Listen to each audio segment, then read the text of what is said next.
Hi, this is the Algebra 1 Quarter 1 study guide. So we're going to go through each of these questions one by one and look at all the solutions and the explanations. So let's get started. Alright, number 1, negative 5 over 6 times b is greater than 10.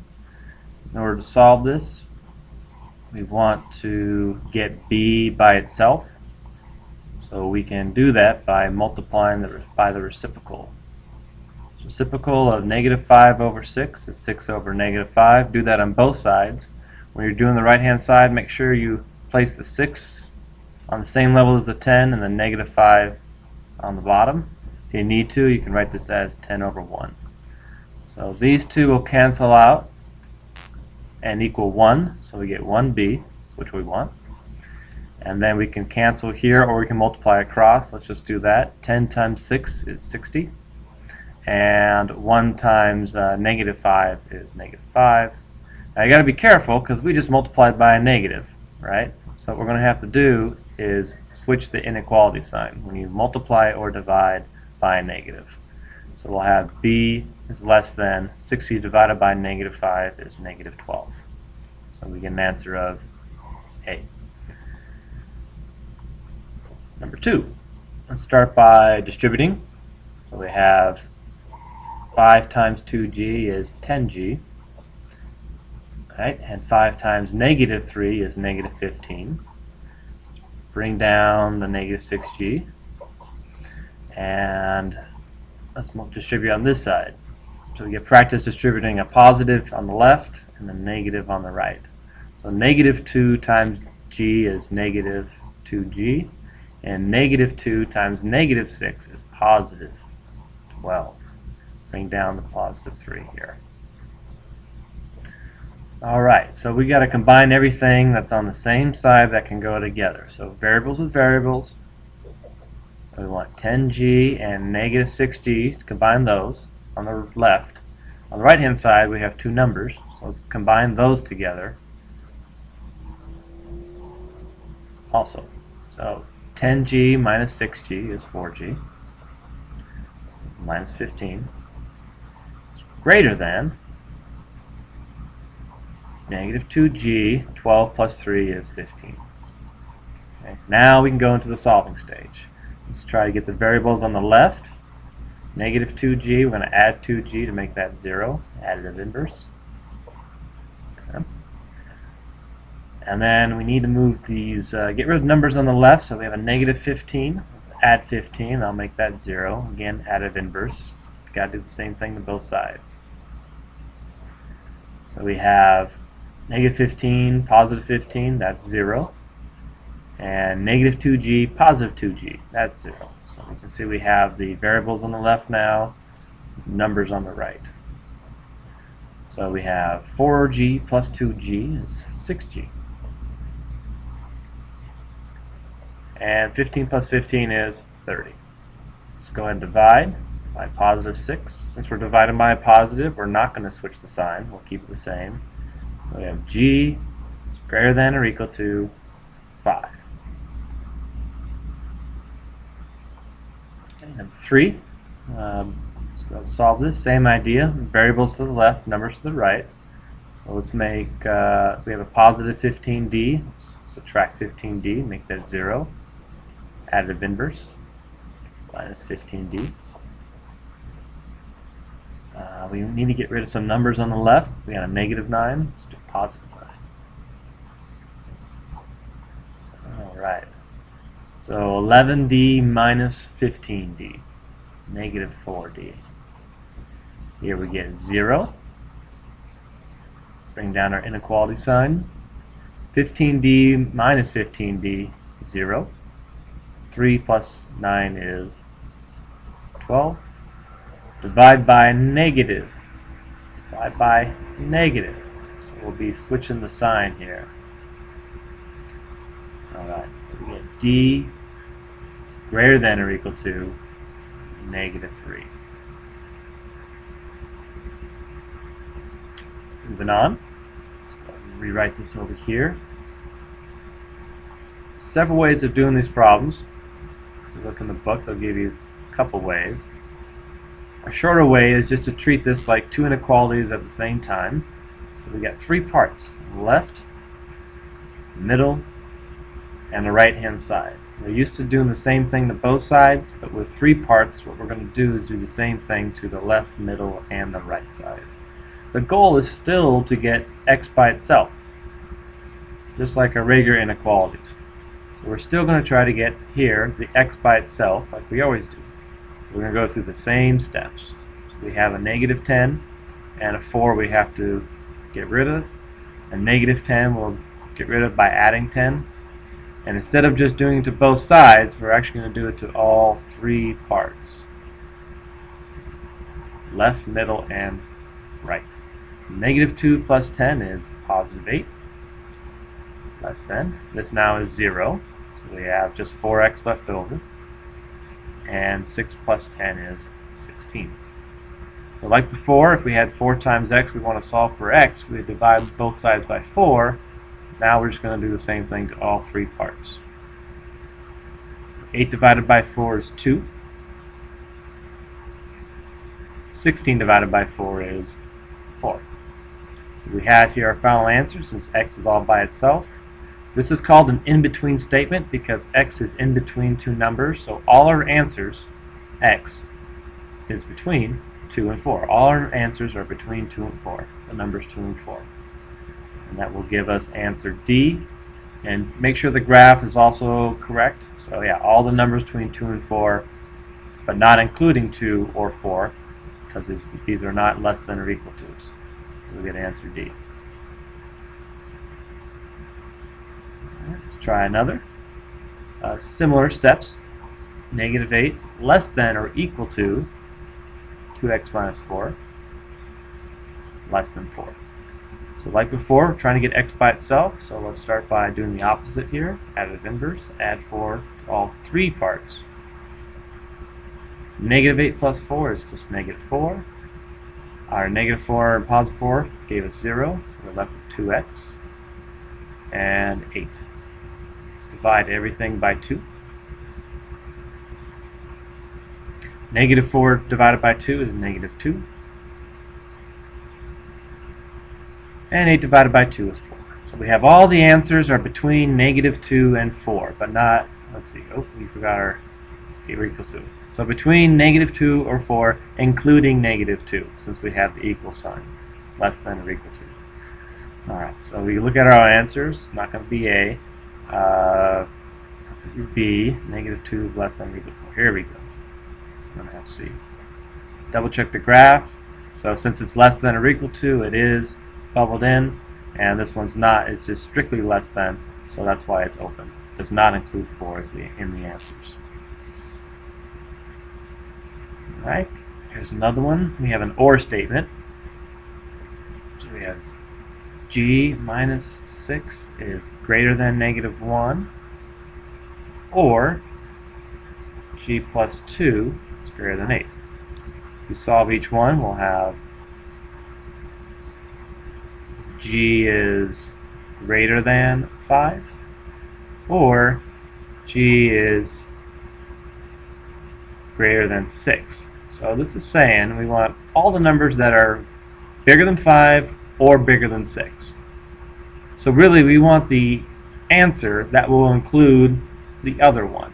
What I mean is that we want, like this one, g is greater than 6. Does that include all the numbers greater than 5? Or does g greater than 5 include all the numbers that are bigger than 6? Okay. So we want to have the inequality that includes both of them. In this case, all the numbers bigger than 5 will include all the numbers bigger than 6. Okay, because it's an OR statement, we want to include all of them. So we have g greater than 5. And just a side note, you can see here there's an in-between statement. You'll never have an answer like this, an in-between statement, with an OR. Okay?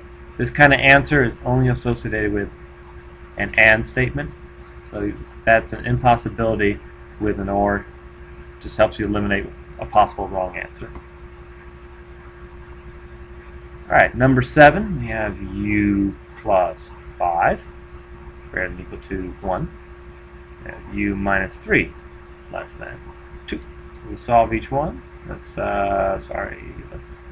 subtract 5. Yeah, subtract 5. So that's positive 5. So we get u is greater than or equal to negative 4. Add 3. Add 3. We get u is less than positive 5. So we want all the numbers that are bigger than negative 4 but less than negative 5. The way to write that in-between statement is to rewrite this one, the one with a smaller number,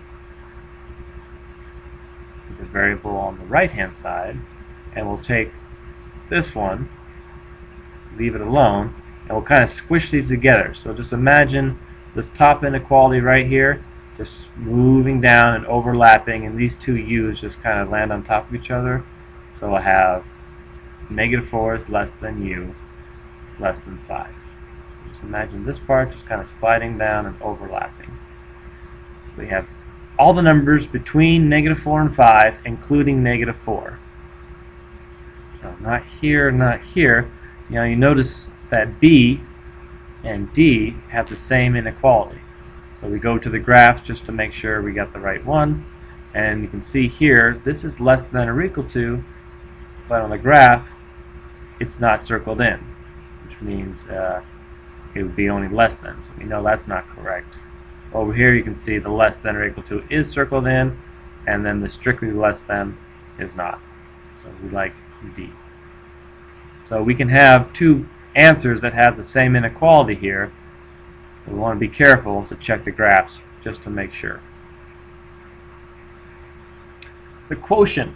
Alright, quotient of 6 times the number and 16. So quotient we know means division, divide. Okay.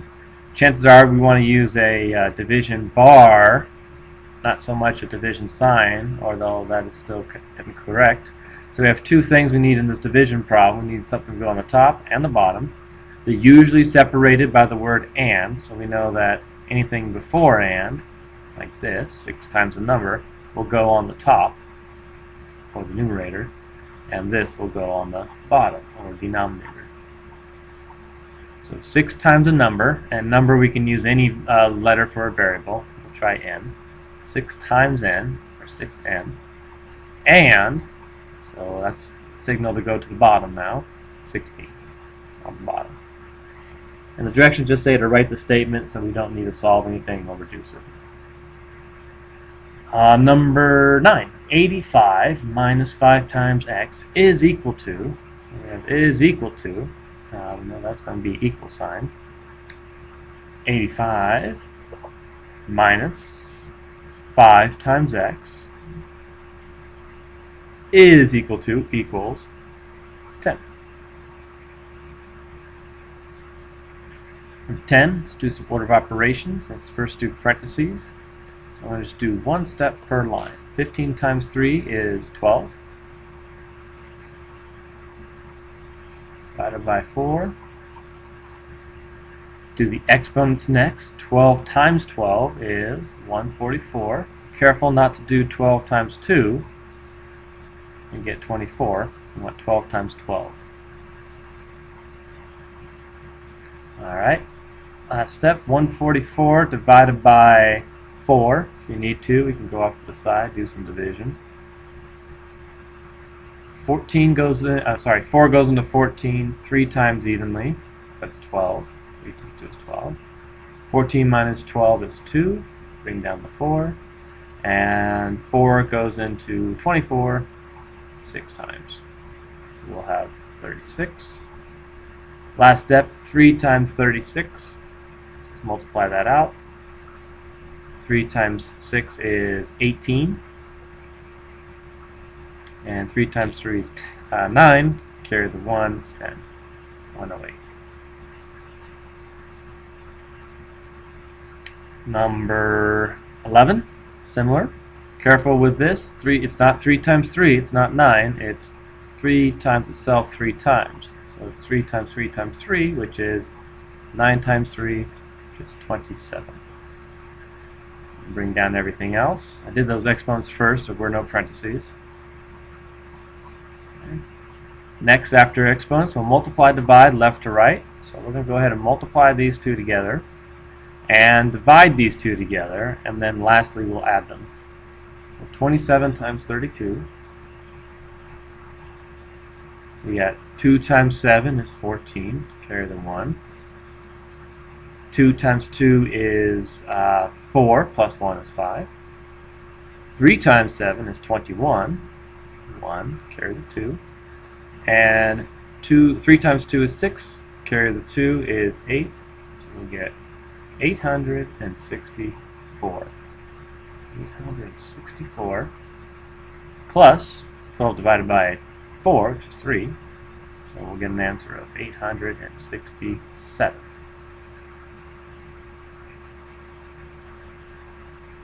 Okay, a little bit more here for order of operations. So we have parentheses first. Let's do 20 minus 14 is 6. 7 times 2 plus 2. Don't forget the plus 4 on the end. Let's do the multiplication. 8 times 6 is 48. 7 times 2 is 14. Bring down the plus 2. Don't forget the plus 4. Continue over here. We have 48 on top. We have 14 plus 2, which is 16. Get the plus 4. 48 divided by 16 is 3. And then we'll have 7. Right.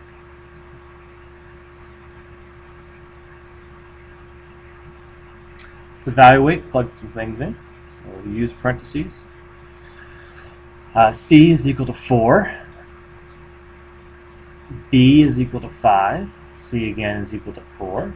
Minus 2 times A, which is equal to 6. So 3 times 4 is 12. 5 times 4 is 20. Negative 2 times 6 is negative 12. Alright, so we can see we have a positive 12 and negative 12.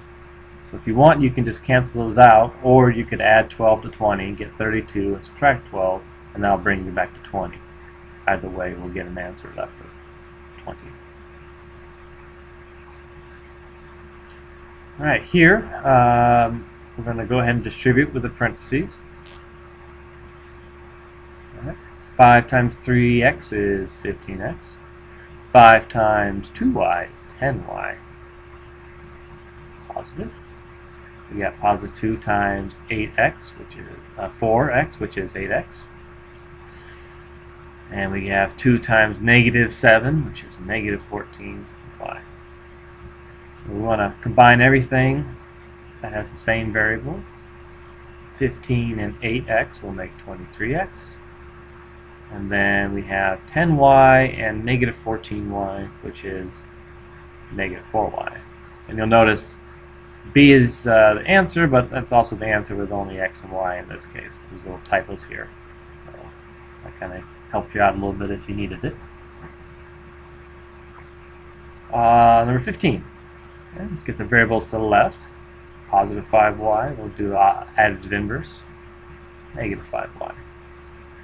Same thing here, negative 11, we'll do additive inverse. Positive 11.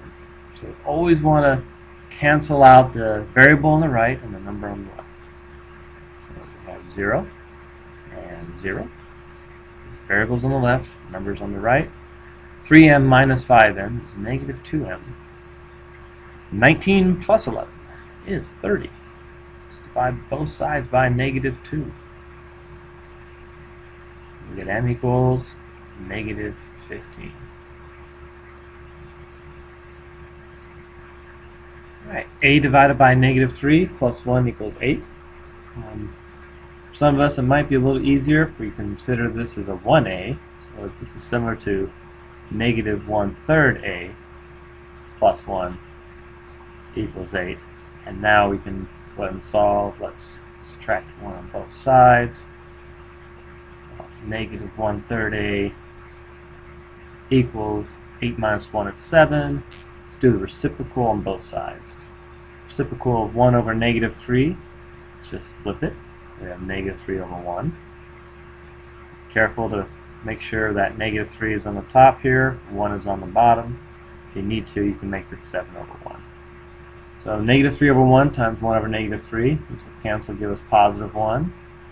A positive 1 there. So the positive 1a, or just a, equals 7 times negative 3, negative 21. 1 times 1 is 1,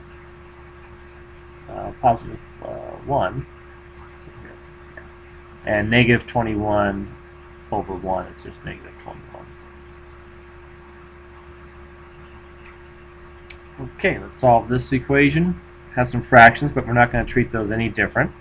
So you just have to imagine if this was minus 4k, you would probably add 4k to both sides, right? So if it's a minus 1/4 k, you're still going to do the same thing. Add 1/4 k to both sides. Right. And if it's awkward to add fractions this way, we can go over here and rewrite it. 3/4 plus 1/4. We already have the same denominator, so that'll save us some time. We can write it under one denominator. 3 plus 1 over 4, which equals 4 over 4, and 4 over 4 equals 1. So really we have 1k. Let's move the numbers to the left. So we have a negative 1. Let's do positive 1 both sides. Get that to be 0. So we have equal to 8 plus 1, which is 9. 1k equals 9, or just k equals 9. Alright, we can start by subtracting 5 on both sides. Added inverse. 3 7ths x, that equals 0. 8 minus 5 is 3.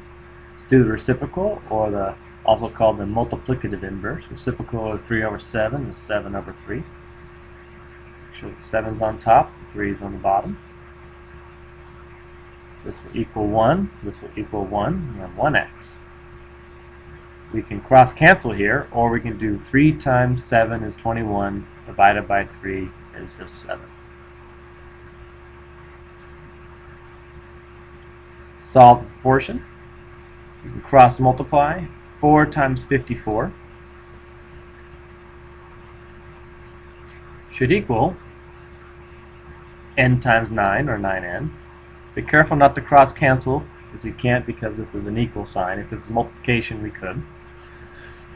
Let's go ahead and solve this. You could multiply this out, get 216, or if you just go ahead and divide both sides by 9, you'll notice that 9 goes into 54 here 6 times, and 6 times 4 is 24. And of course, let's rewrite that with the variable on the left. 20, very similar. We'll have cross multiplying. 7 times 90 is equal to x times 9, or just 9x. Divide both sides by 9. 9 will go into 90 10 times. We'll have 7 times 10, which is 70, which equals x. And we can always plug this back in and check. Does 70, which was x, over 90, is that equal to 7 over 9? You might say, well, yeah, 70 over 90 reduces 7 over 9, so we're in good shape. All right, let's find some slopes. Okay. 2 things to watch out for slope. Make sure you use the y values on top. Right. Second is, make sure we do our arithmetic correctly with negatives. So we want y2 minus y1. So you usually start with the second point, the second number. Always start with the 2's when you're finding slope. Second point, that's right here, and the second number, the second point. So we'll start with 1 minus 7, the other y, and then 10 minus 1. We'll get 1 minus 7, negative 6. 10 minus 1 is 9, and of course divide top and bottom by 3, get negative 2/3. Once again on 22, start on the second point, second number, start on the 2's. y values on top, x values on the bottom. Second point, second number, 3. Other y is 5. x2 is negative 5. And our first x is 0. 3 minus 5 is negative 2. And negative 5 minus 0 is negative 5. A negative over a negative will give us positive. So we'll have positive 2/5. Let's find our equation here for this line. The way I usually start these is ask, what is the y-intercept? And as you can see, our line does not cross the y-axis. So there is no y-intercept, and that is why we cannot start off with y equals. There's no y-intercept, there's no y equals. The only other option if there's no y equals is go to x equals, and the line happens across the x-axis at negative 4. So we have x equals negative 4. Another way of looking at this is, what do all these points here have in common? Right? The x values are all negative 4. This is the point negative 4 comma 3. This is negative 4 comma negative 2. This is negative 4 comma negative 3. So all of these have an x value of negative 4, and therefore x equals negative 4. Okay, number 24. Start off with, what's the y-intercept? In this case, it's negative 2. So b equals negative 2. What is the slope? Find where the line goes through some integer coordinates. So, for instance, right here. Our rise, we'll have to go down 1, so it's negative 1. And our run will be positive 1, 2, 3, and 4. So our run will be 4. Throw that into our slope-intercept form. Y equals mx plus b. So we'll have y equals m, negative 1/4. Don't forget the x. And then our b, our beginning point, is negative 2. Okay, graph the equation y equals negative 3. Alright, so we want to know, first off, what is the starting point, what is b, and what is our slope. Alright, so y equals negative 3. The question is this negative 3 the slope, or is this negative 3 the y-intercept? Remember, for our slope-intercept form, the slope is always in front of the variable x, right here. It's always a number in front of x. In this particular problem, there is no x. There is no x. So that lets us know that the number that we're looking at right here is the y-intercept. There's no x here. So our starting point is negative 3. Right? So if this is the y-intercept, our slope must be 0, because it's the same as 0x minus 3.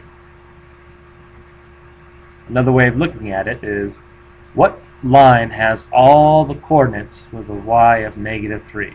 So, like for instance, this has a y coordinate of negative 3. This has a y coordinate of negative 3. And that's where we have, let's see here, a straight line. This is where we have our y equals negative 3.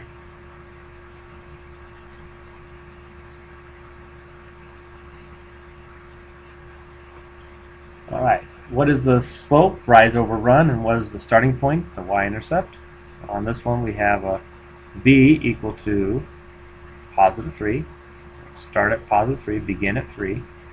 And we're going to move with our slope negative 2 over positive 1. Since we need a run, we need to write negative 2 as a fraction, which is negative 2 over 1. So let's begin at 3 on the y-axis, and we'll move 2 down and 1 to the right. 2 down, 1 to the right. We can do that several times. 2 down, 1, 2, 1 to the right. If you want to, you can go backwards. You can go up 2, left 1, up 2, left 1, up 2, left 1, up 2, left 1, up 2, left 1. And that will give us try this again. Our straight line. Right through there. Back to pen.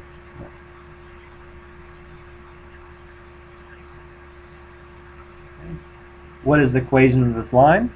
So what's our beginning point on the y-intercept? So here's the y-axis. It intercepts at positive 1. Positive 1. So we have a positive 1 intercept here, here, and here. This has a negative 1 intercept, so we know it's not b. Okay. What is our slope? Where do they move from here? So we can go from here. It's going to be 1, 2, 3. Positive 3 over minus positive 3. 3 over 3 equals 1. So when we plug that in our equation, y equals mx plus b, we'll have y equals 1x plus 1.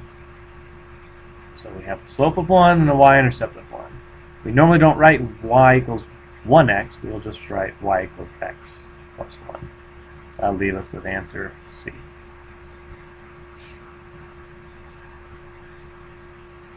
Alright, more of the same. Lots of y equals mx plus b review. On this one, it tells us straightforward, m is 4. I'm sorry, n is 1/4, so m is 1/4. And b is negative 3/4.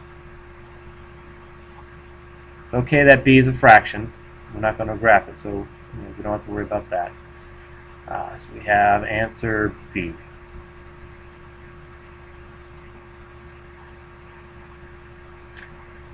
One more time. Y equals mx plus b. This time they don't say m and b, they say slope, which is m, and y-intercept, which is b. So we get y equals negative 2x minus 10. Okay. So we're always looking for the y-intercept and the slope. There we go. Lastly, we have the slope. And this point, we're missing the y-intercept, but this is just given to us a slightly different way. If you were to find where that is, 0, 6 is right here. It's on the y-axis, right, at 6, which is the same as a y-intercept. So right here is a y-intercept. They just give it to us in coordinate form instead of just saying straight up that this is the y-intercept. So we have all the information we need. Once again, y equals mx plus b. Plug it in. Slope is negative 3. And y-intercept is 6.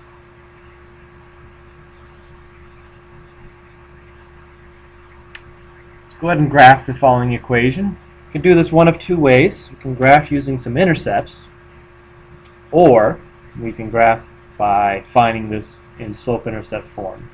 Let's first do the slope-intercept form. Y equals 7x minus 4y equals 28. Add 7x to both sides. We'll have negative 4y equals 7x plus 28. Divide by negative 4, divide by negative 4, all the way across. So y equals negative 7/4 x minus 7. So the y-intercept here is negative 7. So only A and C have a y-intercept of negative 7. B and D both have a y-intercept of positive 7. I'm going to rule those out. Our slope is negative. Which one of these has a negative slope? That'd be C. Alright, and that concludes our Quarter 1 final review. Thanks for watching.